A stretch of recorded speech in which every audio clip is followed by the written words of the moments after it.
Episode की शुरुआत में हम लिंग जाओ को देखते हैं, जो कि इंपीरियल आर्मी का जनरल होता है और वो किन दुआन को पसंद करता है, इसलिए वो उसके लिए एज ए गिफ्ट पर्पल जिंसेस लेकर जाता है। वो उसे कहता है कि तुम इसका सूप बनाकर पी लेना, जिससे तुम बीमार नहीं पड़ोगी। उस जिंसेस को देखकर किन दुआन की पुरानी यादें ताजा हो जाती हैं और वो उस जिंसेस को लेकर अपने फादर के पास जाती है। दोनों बाप बेटी उस जिंसेस को देखकर इमोशनल हो जाते हैं, क्योंकि सालों पहले इस जिंसेस के ना मिलने से उसकी मदर की डेथ हो गई थी। इधर रॉन्गजिंग लियोन का वर्क देखने के लिए आता है, तो लियोन उसके ऊपर आटे की एक पोटली फेंकती है, जिससे बचने के लिए रॉन्गजिंग उस बोरी पर पंच मारता है, तो पोटली फटने से सारा आटा उसके ऊपर फैल जाता है। तभी वहाँ रॉयल पैलेस से आई हुई गेस्ट प्रिंसेस ये किंग नुआन आती है और वो लियोन के इस बहादुरी भरे कारनामे को देखकर बहुत इम्प्रेस होती है। इस पर रॉन्गजिंग गुस्से से बाहर चला जाता है और फिर लियोन को भी बाहर बुलाकर कहता है कि एक स्टूडेंट को अपने टीचर की रिस्पेक्ट करनी चाहिए और आज तुम्हारा पहला दिन है, फिर भी तुम ये सब कर रही हो। इतना कहकर वो एक स्टिक से उसे पनिश करता है। लियोन ने ये एक्सपेक्ट नहीं किया होता कि रॉन्गजिंग ऐसा भी कुछ करेगा।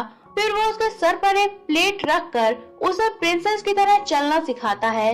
इस पर लियोन जानबूझकर सर हिलाकर सारे प्लेट तोड़ रही होती है और सोचती है कि जब ये सारे खत्म हो जाएंगे तो ये क्लास ओवर हो जाएगी, पर ऐसा नहीं होता।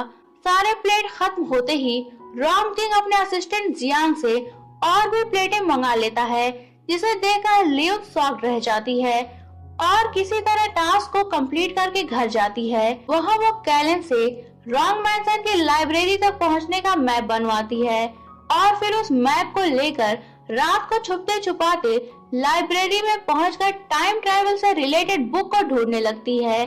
तभी उसकी नजर एक बुक पर पड़ती है, मगर वो बुक काफी ऊपर होती है।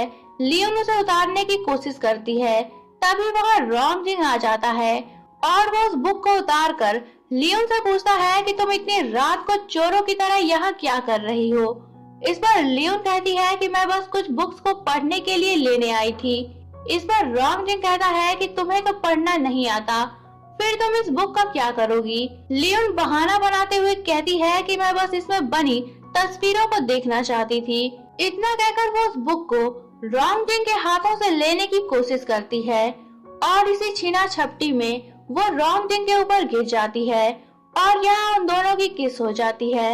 इसी टाइम वहाँ जियांग भी आ जाता है और वो उन दोनों को देख लेता है, पर तभी रॉन्गजिंग पर लियोन के टच में आते ही कोल्ड टॉक्सिन का असर फिर से होने लगता है और उसकी हालत खराब हो जाती है।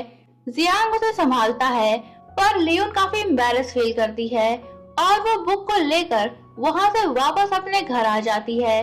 वो बुक को रीड करती है। उस बुक का नाम होता है अवेकनिंग ऑफ द वर्ल्ड और उस बुक में फ्यूचर तक पहुंचने के लिए 3 टेजर्स के बारे में बताया गया होता है, जिसमें से पहला होता है जेड ड्रैगन रिंग और दूसरा कोल्ड आयरन कॉइन और तीसरा रिबर्थ फिनिक्स। इस पर लियोन उन तीनों चीजों को ढूंढने का फैसला करती है। नेक्स्ट डे लियोन फिर से रॉन्गजिंग के पास पढ़ने के लिए जाती है और वो रॉन्गजिंग को खुश करने के लिए अच्छे से पढ़ने का नाटक कर रही होती है। वो उसे अपना बनाया हुआ स्केच भी दिखाती है, जिस पर रॉन्गजिंग उसमें ढेर सारी कमियां निकालकर उसे दूसरा स्केच बनाने के लिए कहता है। इस पर लियोन एक और स्केच बनाती है, जिसमें उसने अपने साथ किंग रैन को घुड़सवारी करते हुए बनाया होता है। उस स्केच को रॉन्गजिंग देखते ही फाड़ देता है और उसे दूसरा स्केच बनाने के लिए कहता है। तभी वहाँ किन दुआन वही जिंसेस लेकर आती है जो उसे लिंग जाओ ने दी होती है। वो उसे कहती है कि मैंने सुना है कि आपकी तबीयत ठीक नहीं है, इसीलिए मैं आपके लिए पर्पल जिंसेस लेकर आई हूँ। आप इसका सूप पियेंगे तो जल्दी ठीक हो जाएंगे। इस पर रॉन्गजिंग कहता है कि मुझे बस थोड़ा फ्लू हो गया था और मैं दवाएं लेकर ठीक भी हो चुका हूँ, मुझे इसकी कोई जरूरत नहीं है। इस पर भी किन दुआन जिंसेस वाला बॉक्स वहीं रखकर चली जाती है। उसके जाने के बाद लियोन उसे कहती है कि तुम्हें लड़कियों से इतना रूडली बिहेव नहीं करना चाहिए, अगर तुम ऐसा ही करोगे तो तुम्हारी शादी कभी नहीं हो पाएगी। फिर वो उसे फ्यूचर तक पहुंचाने वाले तीनों ट्रेजर्स को ढूंढने में मदद करने को कहती है। तो रॉन्ग जिंग उससे पूछता है कि तुमने इसके बारे में कहाँ सुना। इस पर लियोन कहती है कि बस ऐसे ही, मुझे इन सब चीजों का बहुत शौक है। इस पर रॉन्ग जिंग उसके लिए तीनों ट्रेजर्स को ढूंढने के बदले उसे युन मैंसन में मुरांग मैंसन में हुई ट्रेजेडी की गायब हुई फाइल को ढूंढने के लिए कहता है। इस पर लियोन एग्री हो जाती है और फिर कैलन के साथ मिलकर युन मैंसन में हर तरफ उस फाइल को ढूंढती है, पर वो फाइल उसे कहीं नहीं मिलती। इस पर वो ये बात आकर रॉन्ग जिंग को बताती है और कहती है कि मैंने पूरा मैंसन छान मारा पर वो फाइल मुझे कहीं नहीं मिली। इस पर रॉन्ग जिंग उसे नेक्स्ट डे उसके साथ नोवा टेम्पल चलने को कहता है। लियोन जाने से मना करती है तो रॉन्ग जिंग कहता है कि ठीक है, फिर तुम तीनों टीचर्स को खुद ही ढूंढ लेना। इस पर लियोन कहती है कि मैं तुम्हारी फाइल ढूंढते ढूंढते बिल्कुल थक चुकी हूँ, फिर भी तुम मुझे टेम्पल चलने के लिए कह रहे हो। तो रॉन्ग जिंग उसे बताता है कि वहाँ बहुत से लोग जाएंगे, इसलिए हमें भी वहाँ जाना पड़ेगा। इतना कहकर वो चला जाता है। फिर नेक्स्ट डे लियोन अपनी ड्रेसेस में से पहनने के लिए कोई ड्रेस ढूंढ रही होती है, पर उसे कोई भी ड्रेस अच्छी नहीं लग रही होती। तभी वहाँ जियांग लियोन के लिए ड्रेस लेकर आता है जिसे रॉन्ग जिंग ने भिजवाया होता है। लियोन उसे पहनकर तैयार होती है और अपने बालों पर एक बड़ा सा फ्लावर बैंड लगाती है, पर वो जैसे ही कैरेज में आकर बैठती है तो रॉन्ग जिंग की नजर उसके फ्लावर बैंड पर पड़ती है। वो उस फ्लावर बैंड को तुरंत ही उसके बालों से निकालकर फेंक देता है। इस पर लियोन को गुस्सा आता है और वो उसे लड़ने लगती है। तो रॉन्ग जिंग उसे खुद से 3 फीट दूर रहने के लिए कहता है और कहता है कि नोवा टेम्पल काफी दूर है, चाहो तो तुम सो सकती हो। इस पर लियोन को गुस्सा तो बहुत आता है, पर वो उसे झगड़ने के बजाय पिलो और कंबल लेकर वहीं सो जाती है। इस पर रॉन्ग जिंग बुक पढ़ते हुए मन ही मन मुस्कुराता है। इधर नोवा टेम्पल पर फोर्थ प्रिंस और बाकी सभी लोग मौजूद होते हैं और वो सभी रॉन्ग जिंग का वेट कर रहे होते हैं। तभी वहाँ रॉन्ग जिंग की कैरेज भी पहुँच जाती है, पर रॉन्ग जिंग कैरेज का दरवाजा नहीं खोल रहा होता। इस पर फोर्थ प्रिंस खुद ही कैरेज का दरवाजा खोलता है तो वो लियोन को अंदर सोया हुआ देखकर शॉक रह जाता है। इस पर रॉन्ग जिंग दोबारा कैरेज का दरवाजा बंद कर देता है। तो लेंग जाओ फोर्थ प्रिंस से कहता है कि आप परेशान मत होइए, प्रिंसेस लियोन के नेचर के बारे में तो सभी जानते हैं कि वो कैसी हैं। इस पर फोर्थ प्रिंस को और भी गुस्सा आता है और वो कहता है कि तुम लॉर्ड लेंग के खानदान के आखिरी वारिस हो, इसलिए तुम्हें सोच समझकर बोलना चाहिए और अपनी हद में रहना चाहिए। किंग रैन उसे वार्न करता है, जिस पर वो गुस्से से वहाँ से चला जाता है। तभी लियोन भी उठकर बाहर आती है और किंग रैन को देखकर खुश हो जाती है। फिर वो रॉन्ग जिंग से पूछती है कि मेरा रूम कहाँ है। इस पर रॉन्ग जिंग जियान से लियोन को उसके रूम तक पहुँचाने के लिए कहता है। इस पर फोर्थ प्रिंस किंग रैन कहता है कि लियोन उसकी सराय में रुकेगी। रॉन्ग जिंग उसे कहता है कि एम्परर ने मुझे प्रिंसेस लियोन का टीचर अपॉइंट किया है, इसलिए उसकी रिस्पॉन्सिबिलिटी भी मेरी ही है। इस पर लियोन कैलन और जियांग के साथ वहाँ से चली जाती है तो पीछे से किंग रैन कहता है कि तुम परेशान मत होना, मैं तुमसे मिलने आऊंगा। यही ये पार्ट एंड होता है। एपिसोड की शुरुआत में हम देखते हैं कि फोर्थ प्रिंस लियोन को बुलाने आता है, पर लियोन अपने रूम में सो रही होती है और उसे कोई जवाब नहीं देती। इस पर वो लियोन से कहता है कि मैं नदी पर मछलियाँ पकड़ने जा रहा हूँ, अगर तुम मेरे साथ चलोगी तो मैं तुम्हें ग्रिल्ड फिश खिलाऊंगा। इतना कहकर वो जाने लगता है। तभी लियोन दरवाजा खोलकर बाहर आती है क्योंकि उसे ग्रिल्ड फिश बहुत पसंद होती है, इसलिए वो फोर्थ प्रिंस के साथ नदी पर जाती है। वहाँ वो दोनों मछलियाँ पकड़कर उसे वहीं ग्रिल करके खाते हैं। इधर रॉन्ग जिंग ने भी लियोन के लिए हिबिस्कस ग्रिल्ड फिश बनाई होती है और वो जियांग को लियोन को बुलाने के लिए भेजता है।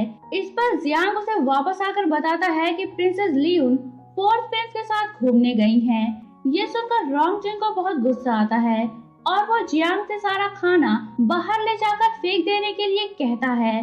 फिर जब लियोन वापस आती है तो उसे कैलन बताती है कि प्रिंस रॉन्ग जिंग ने आपको लंच पर इनवाइट किया था और आपके लिए हिबिस्कस ग्रिल्ड फिश बनाई थी। लियोन हिबिस्कस ग्रिल्ड फिश का नाम सुनकर तुरंत रॉन्ग जिंग के रूम में जाती है और उसे हिबिस्कस ग्रिल्ड फिश मांगती है। इस पर रॉन्ग जिंग कहता है कि मैंने उसे फिकवा दिया। लियोन कहती है कि फिर तुमने मुझे क्यों बुलाया था। रॉन्ग जिंग कहता है कि मैंने तुम्हें लंच पर बुलाया था और अब शाम होने वाली है। अगर तुम्हें ग्रिल्ड फिश खानी है तो अगली बार टाइम पर आना। इस पर लियोन काफी डिसअपॉइंट होती है। तभी वहाँ प्रिंसेस ये किंग नुआन की बहन किंग गुआन आती है। वो रोंगजिंग के लिए पेस्ट्रीज लेकर आई होती है, पर रोंगजिंग उसे लेने से मना कर देता है। इस पर लियोन उसे पेस्ट्रीज लेकर खाने लगती है और उसे पेस्ट्रीज का पूरा बॉक्स ले लेती है। इस पर प्रिंसेस किंग गुआन वहाँ से चली जाती है। पेस्ट्रीज खाने के बाद लियोन वॉक पर निकलती है। तभी वहाँ उसे एक विशिंग ट्री नजर आता है और वो वहाँ जाकर विश मांगती है कि वो जल्द से जल्द अपने टाइमलाइन में वापस पहुँच जाए। तभी वहाँ उसे डैंडेलियन फ्लावर के ढेर सारे पॉलन नजर आते हैं। इस पर उसे चक्कर आने लगता है और वो गिरने लगती है। तभी वहाँ रोंगजिंग आता है और उसे बचाने की कोशिश करता है, और वो दोनों एक गड्ढे में गिर जाते हैं जहाँ एक गुफा होती है। फिर जब लियोन को थोड़ा होश आता है तो उसका सर चकरा रहा होता है। वो वहाँ रोंगजिंग को देखकर पूछती है कि मुझे क्या हुआ है। इस पर रोंगजिंग उसे बताता है कि तुम्हें किसी ने इरोटिक पॉइजन दे दिया है। अगर हम 3 घंटे के अंदर यहाँ से बाहर ना निकल पाए और तुम्हें डिटॉक्स ना किया गया तो तुम्हारी मौत हो सकती है। ये सुनकर लियोन डर जाती है और कहती है कि मैं इतने जल्दी नहीं मरना चाहती। मैंने तो अभी अपनी लाइफ सही तरह से एंजॉय भी नहीं की है। प्लीज मुझे बचा लो। इतना कहकर वो दोबारा बेहोश हो जाती है। इस पर रोंगजिंग उसे चेक करता है तो उसे सांसें लेने में प्रॉब्लम हो रही होती है। इस पर वो उसे सीपीआर देने की कोशिश करता है। तभी लियोन को होश आ जाता है और वो उसे बुरा भला कहने लगती है। लियोन के टच में आने से रोंगजिंग पर फिर से कोल्ड टॉक्सिन का असर होने लगता है। वो लियोन से कहता है कि मैं बस तुम्हारी जान बचाने की कोशिश कर रहा था। अभी भी तुम पर पॉइजन का इफेक्ट है। हमें जल्द से जल्द बाहर निकलने का रास्ता ढूंढना होगा। इतना कहकर वो गुफा से बाहर निकलने का कोई दरवाजा ढूंढने लगता है। तभी उसे एक सीक्रेट रूम मिलता है जहाँ ढेर सारी सोने की मूर्तियाँ होती हैं। लियोन उन्हें देखकर हैरान होती है और कहती है कि अगर हम इसे बाहर लेकर चलें तो हम माला माल हो जाएंगे। पर रोंगजिंग उसकी बात नहीं सुनता और वहाँ से बाहर जाने का दरवाजा ढूंढता है। तभी उसे एक सीक्रेट दरवाजा मिल जाता है और वो लियोन से उन मूर्तियों को वहीं छोड़कर बाहर चलने के लिए कहता है। तो लियोन उसके साथ बाहर आती है। बाहर सभी लोग उन्हीं को ढूंढ रहे होते हैं। रोंगजिंग लियोन को ले जाकर इरोटिक पॉइजन का एंटीडोट देता है। तभी वहाँ फोर्थ प्रिंस भी आ जाता है और वो रोंगजिंग से पूछता है कि प्रिंसेस लियोन को क्या हुआ है। इस पर रोंगजिंग उसे बताता है कि किसी ने प्रिंसेस को इरोटिक पॉइजन दे दिया था। ये बात सुनकर फोर्थ प्रिंस किंगरैन लियोन को पॉइजन देने वाले बंदे के बारे में पता करने चला जाता है। फिर थोड़ी सी इन्वेस्टिगेशन करने पर उसे विशिंग ट्री पर प्रिंसेस किंग गुआन का बधा हुआ विश चार्म मिल जाता है जिस पर रोंगजिंग का नाम लिखा होता है। फिर थोड़ा और पता करने पर उसे पता चलता है कि पॉइजन किंग गुआन की दी हुई पेस्ट्रीज में ही था। इस पर किंगरैन रोंगजिंग को लेकर प्रिंसेस किंग गुआन के पास जाता है और उसे पूछताछ करने लगता है। तभी वहाँ सेकंड प्रिंस और किंग दुआन भी आ जाते हैं। इस पर प्रिंसेस किंग दुआन कहती है कि मैं रोंगजिंग के लिए पेस्ट्रीज लेकर गई थी पर मैंने उसमें कोई पॉइजन नहीं मिलाया था। सेकंड प्रिंस भी प्रिंसेस किंग दुआन की साइड लेता है और उसे इनोसेंट प्रूव करने की कोशिश करता है, पर किंगरैन उसे पॉइजन वाली पेस्ट्रीज दिखाता है। इस पर किंग दुआन भी उसे जली कटी सुनाती है तो किंग गुआन काफी एम्बैरस फील करती है और रोंगजिंग से कहती है कि तुम्हें पसंद करना मेरी सबसे बड़ी गलती थी।